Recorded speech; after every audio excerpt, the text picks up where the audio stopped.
तळगाव आणि थेरगाव या गावामध्ये MIDCचा प्रस्ताव मांडला आणि ते MIDC सर्वेक्षण त्याचं चालू आहे आणि आता हे अंतिम सर्वेक्षणला परत आज या ठिकाणी टीम आलेली आहे।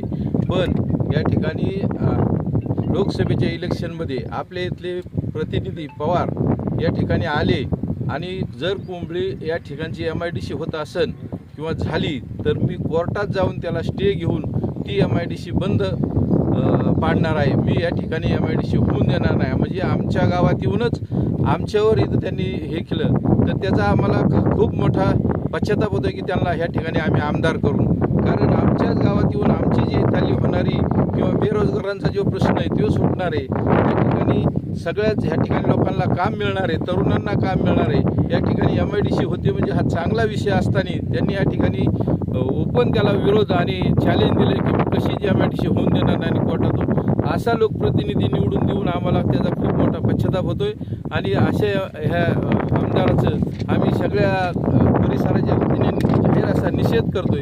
कारण या ठिकाणी फार मोठं म्हणजे आमचं आवर्षण पवर्षण हा एरिया आहे। या ठिकाणी कुठली सुविधा नाही।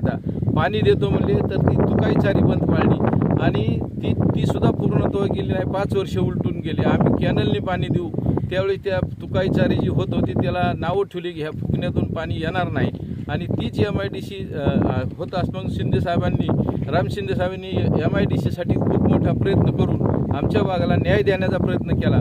पण आपले प्रतिनिधी त्याला विरोध करतात, हे बरोबर नाही आणि लोक त्याला कळवून आता ह्यावेळेस विरोध केल्याशिवाय राहणार नाहीत आणि याचा त्यांना नक्कीच ही लोक चपराक दिल्याशिवाय थांबणार नाहीत असं मला या ठिकाणी वाटतं। MIDC व्हावं यासाठी अजून शिंदे साहेबांनी चांगल्या प्रकारे जोरात प्रयत्न करत अशी मी त्यांना विनंती करतो आहे।